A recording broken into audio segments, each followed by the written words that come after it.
y'all doing? It's a new month. It's a new day. I wish I could say it's a new year. It is a new year, but we're about 4 or 5 months in already. But it don't even seem like it. But nonetheless, we're just gonna appreciate the fact that this is a month of learning, a month of rejuvenating mentally, emotionally, and hopefully for some financially. And this is the month of many things that we would like to start this week off. But we're gonna start it off by appreciating the ones that are teaching the youth, leading them in fundamental aspects of life through a book. And maybe some of it is probably hands on. It's equal share of it. But to you teachers, to you parents, to you aunts and you uncles that are out there for being teachers for this week of Teachers Appreciation Week. Can we get a clap for that one?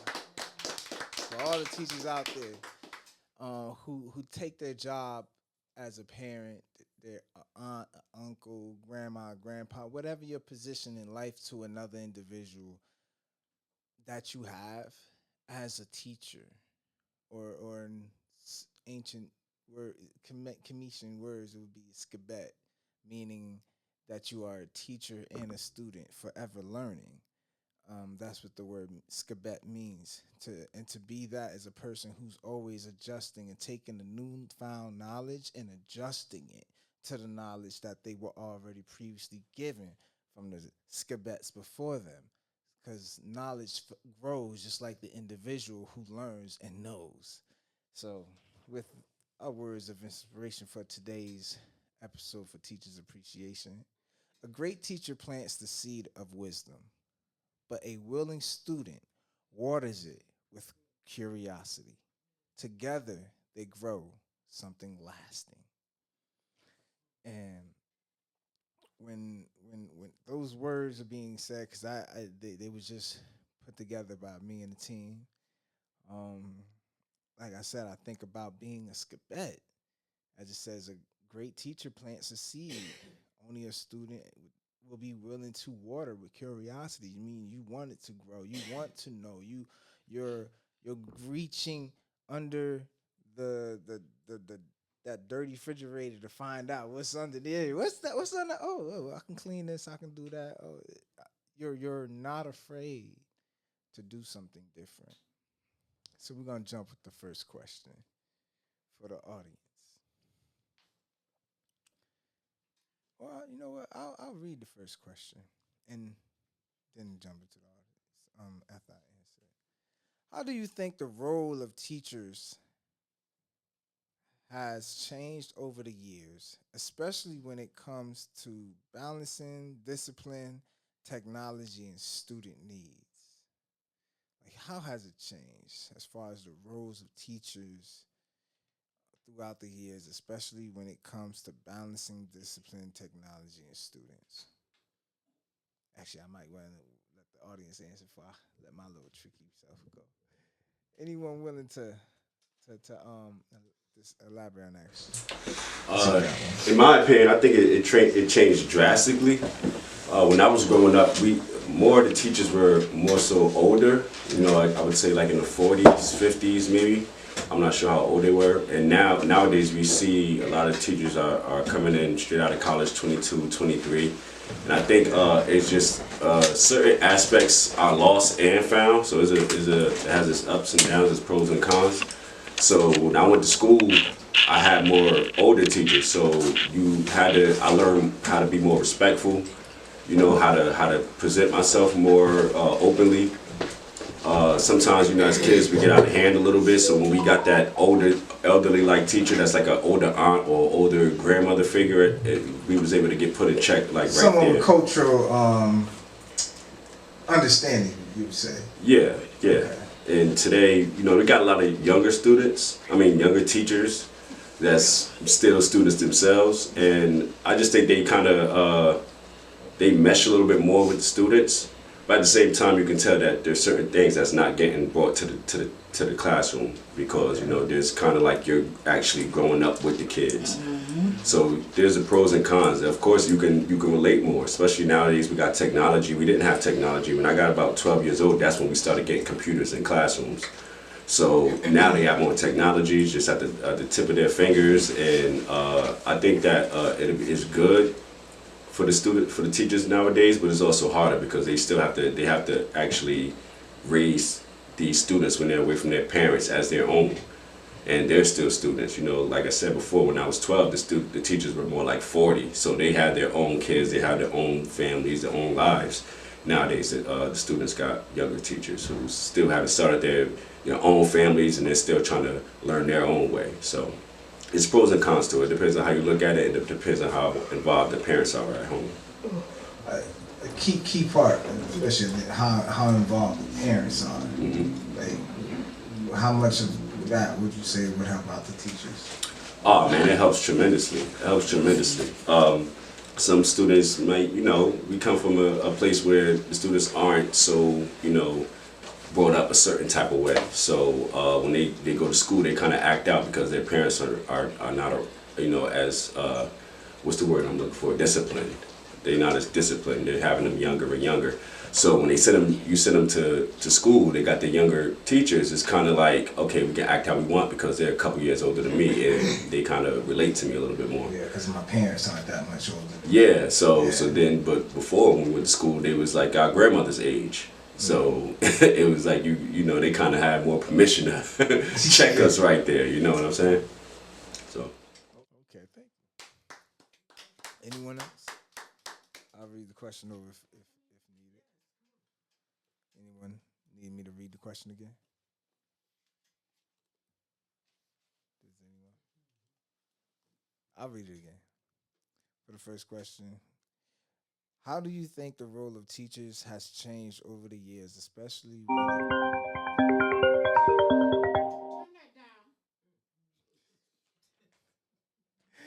how do you think the role of teachers has changed over the years, especially when it comes to balancing discipline, technology, and student needs?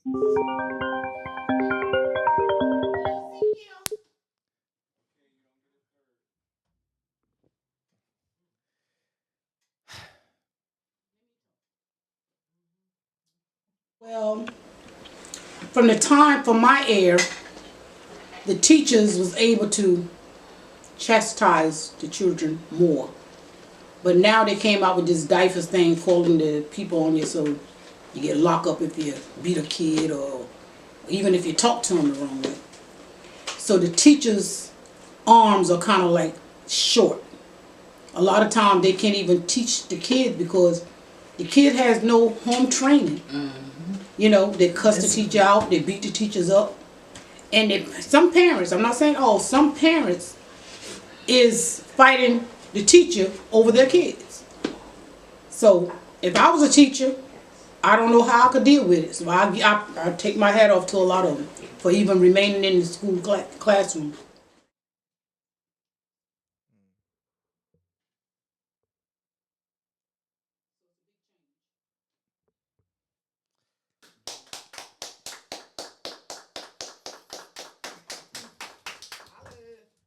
And I honestly, like, when I think about the difference in the time period, like even now, what you just said, it had me just take a step back. A few things I had to jump over because, like, ooh, got dodge that, got dodge that, because it was some teachers that was given permission to chastise me by my parents. Because one of my teachers, my gym teacher, in fact, was my father's science and math teacher, and that was Mr. Miller. And my first grade teacher was my father's also first grade and third grade teacher, Miss Hooten. And for my mother and father, when I went to Eastside High School, Miss I forgot this lady name. Um, is Ronald out there? Because he would know the name right off the bat. But it was this gym teacher. She later on became a principal when I was in high school. She was my mother and father's gym teacher. at the time, and boy, my freshman year from day one, when she saw me, she knew exactly who I was. She was like, "You, I know you." I said, "How?" She said, "Your face." Yeah, she's like smashed. She instantly knew it was my mother and father. She's like, "I knew you had to be their child." I was like, "How? You've never seen them, at least not to my knowledge." Um, but they're some children need that, and I'm saying it honestly. Some children need the the that person that brought a four parents up at a time when they didn't know how to lift themselves up. Somebody that took them by the hand and maybe on the back of the head out of love, because there's a difference from chastising and doing something out of love to just get you on your right way, and it doesn't always have to necessarily be something that hurt it. It could be a nice push that you needed, a tap of discipline to straighten you up a little bit, or threaten like you want to get the switch, but nobody in here jump.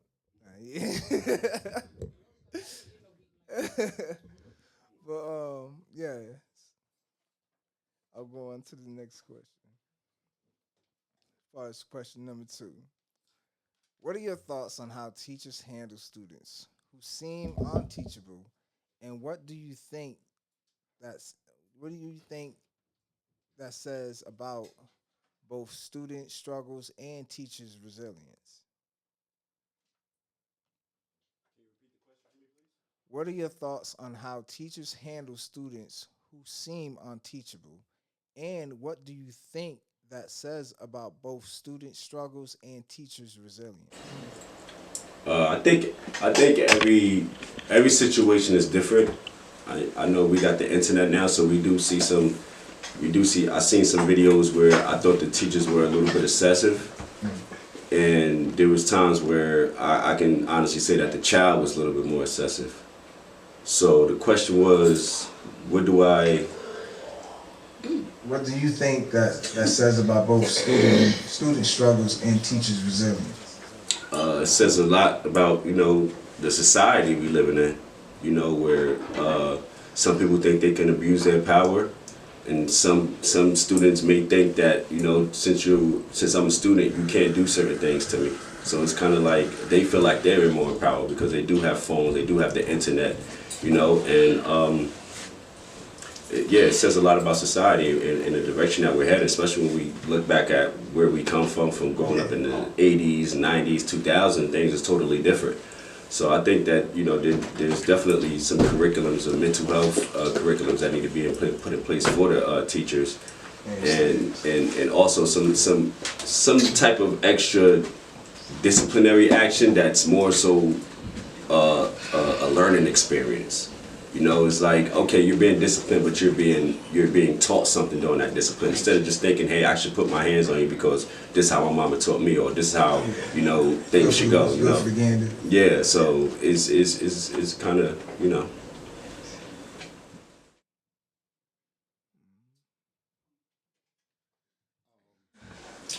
Hi everyone, I'm Bobby.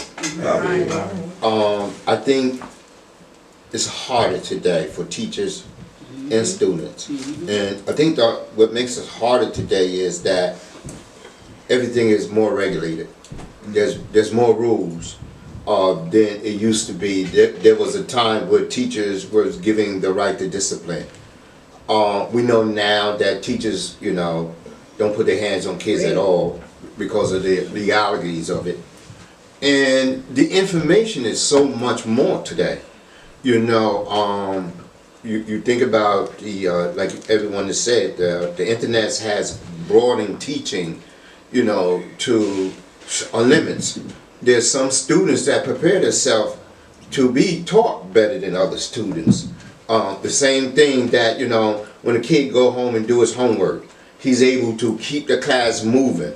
But when that kid in the class that doesn't do his homework, and now the teacher got to stop because this kid is not up with the other kids and it seems like he's getting left back, or he's holding the whole classroom back. So it goes back to, is the parents of these students? Are they working with their students? I mean, their kids. Are they teaching their kids? What are they teaching them? Are they making it? Are they? And remember, we got taught manners.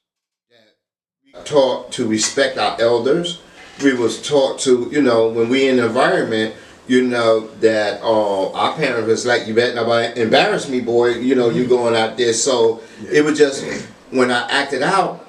I just didn't act out on me. I acted out on the whole family in a sense. So, we got chastised about that when we got home. And basically, bottom line is that it's the thing that said, when much is given, much is required. Much is given to teachers these days. Much is given to students these days. So much more is required for both of them. Yeah. But the whole thing is that they need to be prepared. And I think what happens is that when a child is being prepared correctly at home, he becomes a good student. And he allows the classroom to grow. But when the child is not being properly, taught, he's a hindrance to the whole class. Thank you for both of you. Somebody else is there another?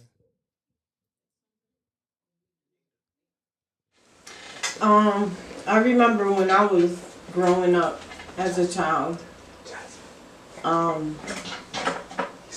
Let's see, I'm gonna be 50, so I would say, I don't know what timing that was, but I remember my teacher, I'll never forget her name was Miss Chestnut.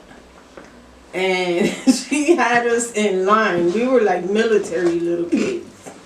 And I remember one time, I don't know what I did. She took a ruler and she beat the crap out of my knuckles. Wow. I got that beaten.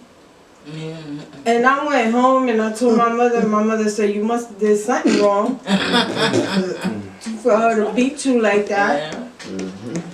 There was no playing around back then. Like, I was an A and B student and maybe a C, and I still got it. So it's different now. Now the kids, they sit in the classroom all day and all they do is joke around and horse around and plan things and do things they're not supposed to do. And I'm not gonna say there's not people watching, but they're all over the place. And I see it when I go for meetings with my son. I see it, I go to the teacher and she shows me what's going on, and I see the difference between when I was a child and when my son now that he's 13, he's going through it. It's a whole difference. The kids now do whatever they want and they act the way they want, and they encourage the other ones to act the same way.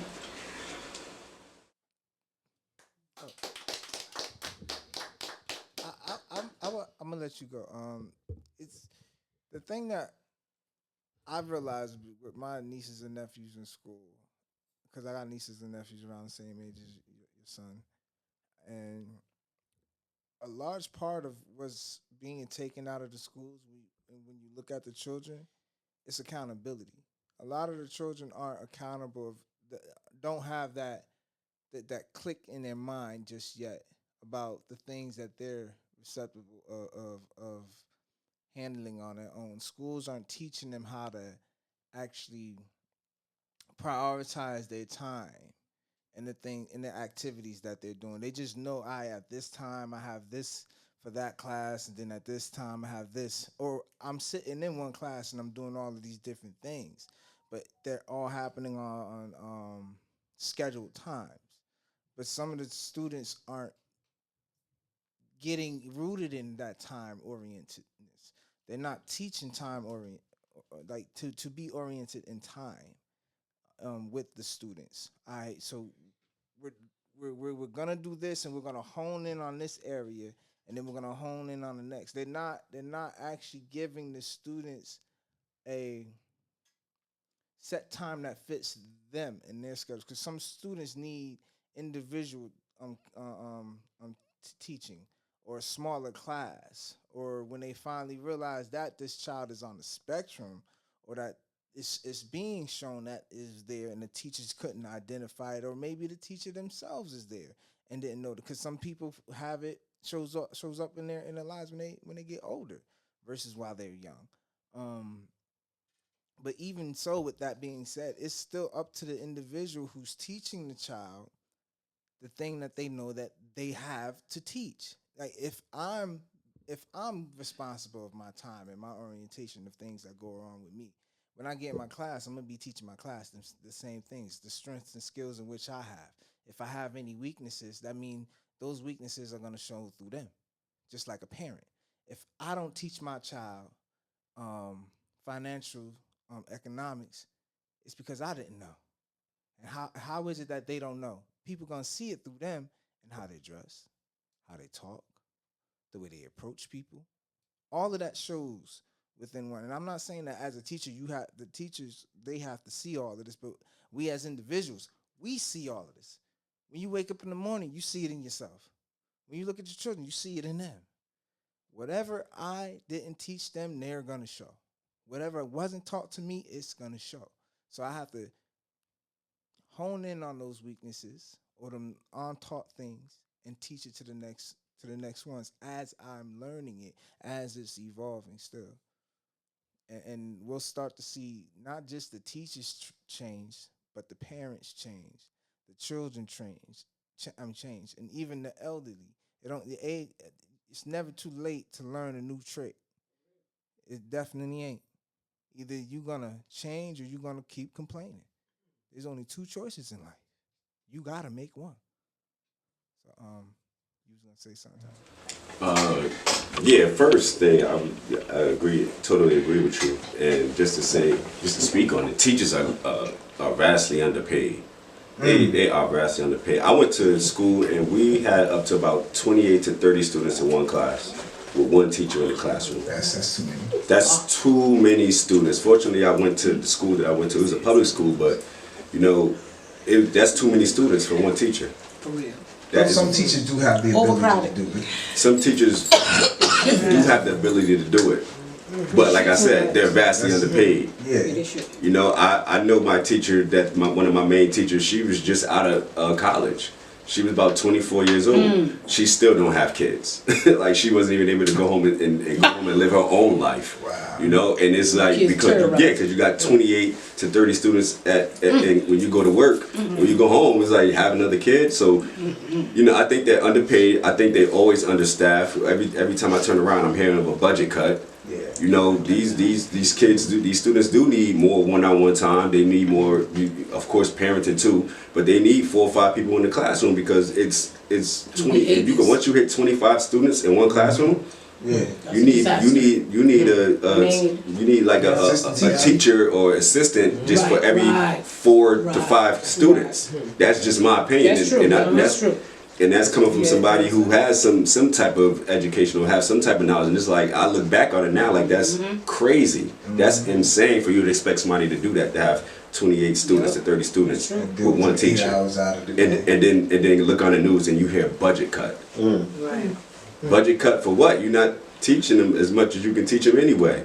So you already shorten them the education that they're getting, and you're shorting them on the staff that's necessary to get the job done. So, I think that plays a major role. That plays a major role, especially in specific areas like in the city of Paterson. She says black. I'm gonna say financially struggling, financially strict. Urbanized areas. Right, that's it. Urbanized areas. It feels like one area they don't have it. Yeah, I said I don't want to. I don't like to add. Let's do one thing, because if we're gonna be the teachers, right, for the future, let's teach them the truth without the hate. Let's let them know that, hey, if you this, they're screwing you over. They are deliberately screwing you over. Don't let anyone that don't look like me, or that does look like me, don't listen to him. He just lying.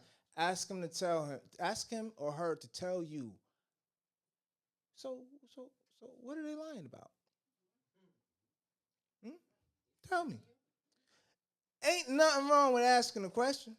And if I don't get an answer, then I mean they weren't lying. If I get your animosity behind the answer, then they weren't lying. If I get you putting too much emotion into the truth, then what you telling me ain't the truth. The truth don't have emotion. The truth is what it is. The truth. I don't have to put emphasis on the truth if I just tell the truth.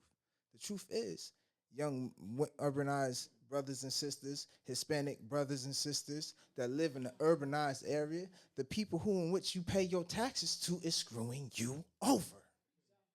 Period. But that's another podcast for another subject. But it's the truth. The truth shall set you free. However, you choose to allow yourself to be free.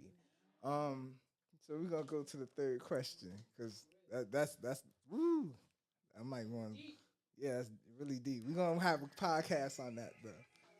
That time it's not me. That.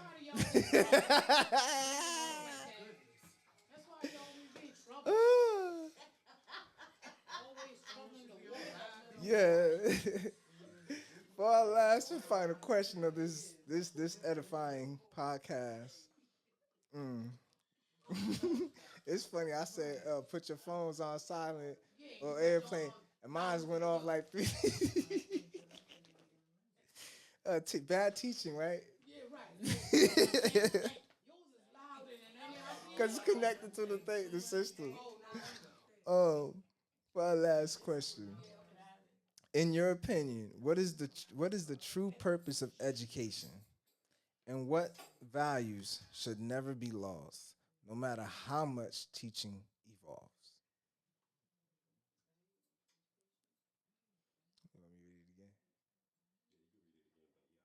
again. In your opinion, what is the true purpose of education, and what values should never be lost, no matter how much teaching evolves? One value that shouldn't be lost is mental discipline. So one of the main things you want to teach your kids, well, want to teach the students is mental discipline. And that's because, I say that's one thing, and that's because, a student might not do well with his grades and when it comes to books. He might not do well. But if you teach them some type of mental discipline, they might still be on time for work every day. There's other qualities about school that if it's done a certain type of way, that they might not get good grades, but they still might succeed. And that's just my opinion. I wasn't the best student in school. I wasn't the best student in school, but my character don't tell you that though. My character tell you that I respect my elders. So how do I know that? I got it from home, but at the same time, when I went to school, they was on me.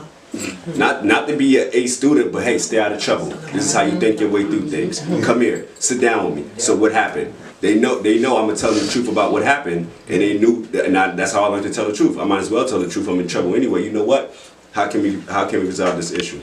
And I credit my teachers because no, I didn't become the most successful person, but it's like, okay, when I started getting my mental health right, I realized that I was never in any trouble that had prevented me from moving forward in life. And it was like, and that came from when I went to school, they was on me. Hey, move this way, even when things are going wrong. Stay out of trouble, stay out the mix. And that's how I stayed out of trouble, and I still got the opportunity to move forward when I got things back on track, and that was credited to them. I didn't credit them as much as I should have, and I probably would have stayed more on the right track, but I didn't rear too far off a track because it was always that basic foundation, that everyday foundation. And when it was time to get back on track, I knew exactly what to do because all I had to do was go back into my childhood and remember everything that they taught me, everything that they said to me, and that's how we move forward now. Thank you.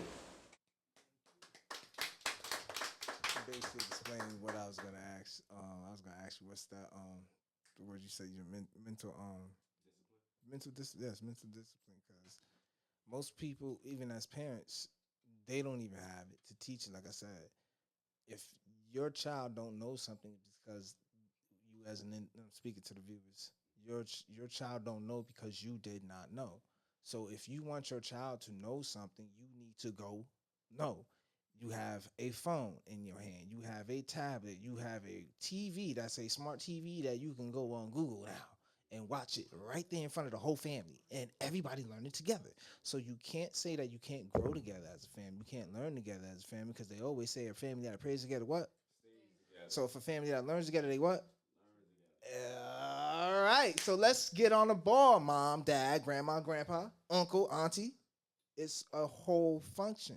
And I'm bringing up this situation, if anyone knows Rodney Hilton, the Rodney Hilton case where the brother, his son was shot in the back by the police officers. If you watched and listened to some of the interviews where the family is talking about the young man, the family is talking about him, how he was always with the children, teaching the children something in the family, you know what I'm saying, in the house. But then when you look at media, the media saying, "Oh, he stole a car. He was If a person did that or not, but you know what I'm saying? I ain't saying he did, but if a person did that or not, but I heard that they protected children, they made sure children were safe. I wouldn't have cared if they did kill that police officer who shot somebody else and that was related to them. That person really had a heart. They might have done what they did, but they had a heart. Let's look into what caused them to be that person that y'all don't like, that y'all talking in the dirt about. Let's look into that, because the real person was the person that was spending time with the children, making sure the children learned how to do advanced things. And I'm only bringing that up because of what you just said, as far as the mentalness, being mentally grounded, mentally rooted, for your respect for your elders that you want to have when you become an elder. Because as a child, you're learning what it is to be an adult by watching the adults around you. And if they're not showing the best conduct of what that is that you will one day be, you may emulate that. Somewhere down the road, you may even say you hate it right now, but then later on, you're doing it. It happens. Because you have to stay true to yourself, true to the roots, true to changing, true to growing, true to the advancement for yourself. The better you, the more blessings will come through. I saw that somebody else wanted to say something. Or was it just? The question was, in your opinion, what is the true purpose of education, and what values should never be lost, no matter how much teaching evolves?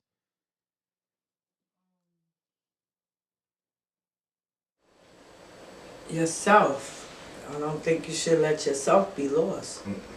It is a lot of learnings with every different things. You know, that's jobs, schools, whatever. But you got to be true to yourself and be determined that, okay, this is what I want. I'm going to do it regardless of what come in my way. Yeah. You know, and I just think with that is paying more attention to you, being more focused. And I don't know, just it's not, like you said, it's never too late to learn. I had an aunt that was it was my grandmother had 2 girls and 2 boys.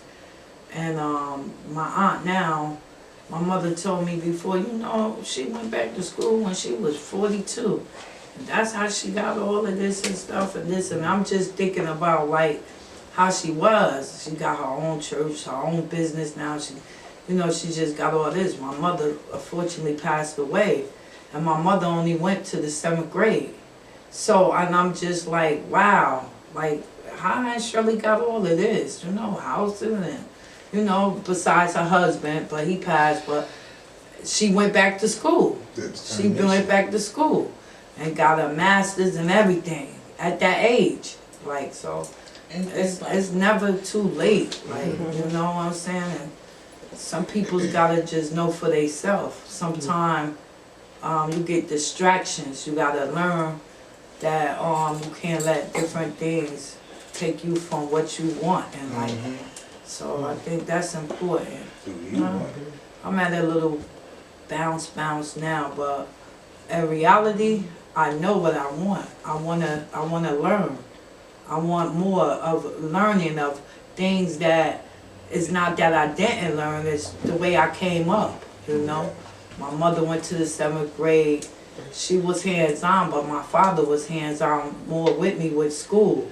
you know, and then in school I had to be in, you know, a class, but it was like back then when I went to school, it was like, you know, how the teacher just spent more time with you because other kids was, you know, I was the type of kid where I couldn't stay focused. Like if it was something, kids was doing something else, boom, my mind was on that, you know. So now today I'm just knowing, like, and still while I'm breathing and living, I just know it's never too late. Right. I'm gonna pursue what I know I'm strong, and I know that it's a lot to be learned. And as long as I got breath, I'm just gonna keep, I don't care how long it takes. I'm just gonna keep pressing on. I do want to finish school, you know what I'm saying? And it's not about what my sisters got or nothing. I'm just knowing that, like, at this age,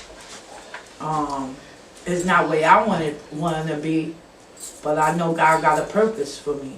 You know what I'm saying?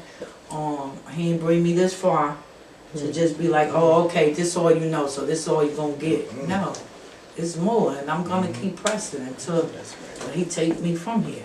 Like, I want to learn more. I want to get involved more. I want to do a lot of more things. And I'm talking about educational things.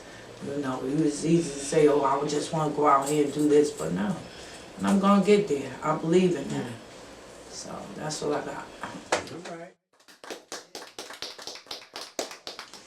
I just wanted to say I am so forever, I was raised in Virginia, down south, but I am so forever grateful for my grandmother who, look, you going to school and you gonna do, look, you gotta make sure them grades be kept up, you know, respect for, you know, your adults and stuff like that. Like my grandmother, they were like, and I appreciate that because it taught me, you know what I'm saying, like as being abandoned as a child and wanting to fit in and stuff like that. I was like, I had to be careful because I was like, I don't want to get no beating, you know.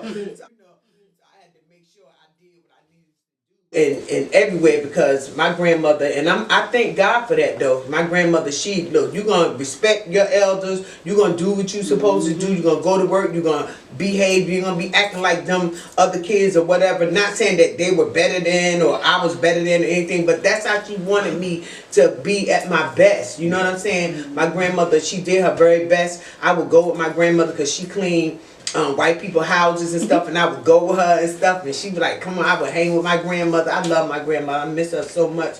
But again, it's the things that she taught me for real, like respect, you know, going to my place of work, like doing things to better myself. Yes. You know what I'm saying? And especially the respect part. Like, no, you're not gonna talk to people like that. You're gonna do what you need to do. Me and my cousin, like, oh my God, we used to sneak and do certain stuff, like, because grandma gonna see, we gonna be in trouble.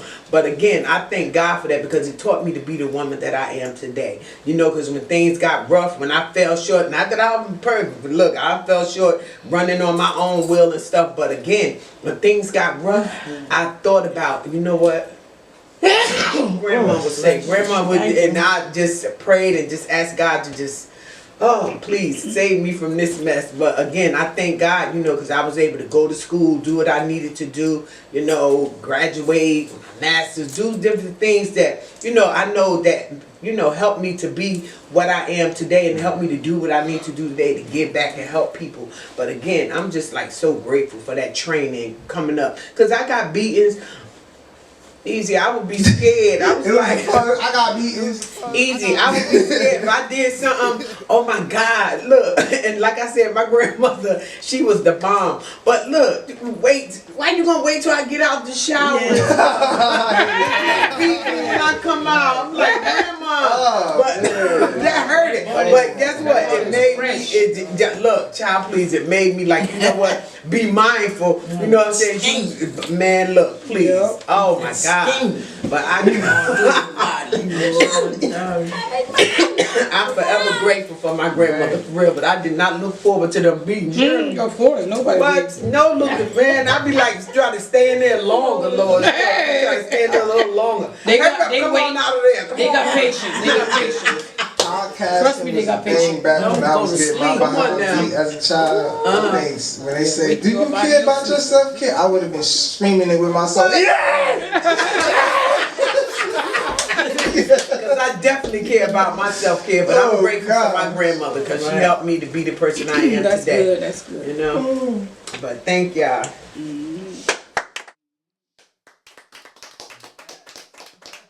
Oh yeah, man. I them days is go. check. Watch.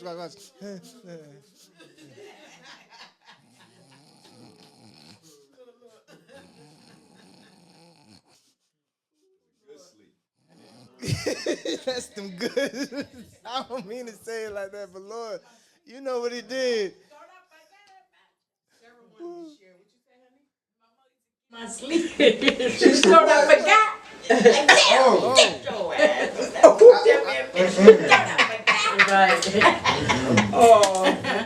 I'm gonna be honest. The worst beating, but the most memorable. And I'm only saying this in the podcast, not saying that it was always bad for people to be chastised. And I want you to listen to why I'm saying this was a good beating, memorable.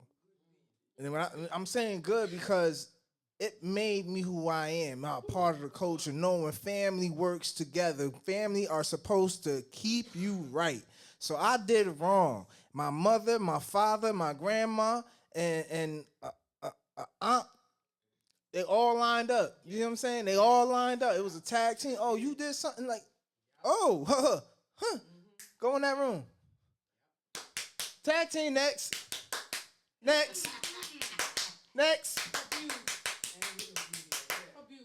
I ain't never do that again. Never. Yes, it sounds abusive. It does. Don't get me wrong. But did I have the right to do what I did to cause that? No. I shouldn't have did any of what I did. If I would have made a better decision, but in fact, let me be honest. I knew what the decision was. I just wanted to do what I wanted to do. That simple. I wanted to do me because I thought doing me was going to get me, yeah, to myself, to myself, my behind. Could I save that? No, I put it right there. I put it in that hot seat. I put it on that frying pan for them to go, mayonnaise, mustard, lettuce. But in the end, ladies and gentlemen, do you care about your self-care? Yeah. All right.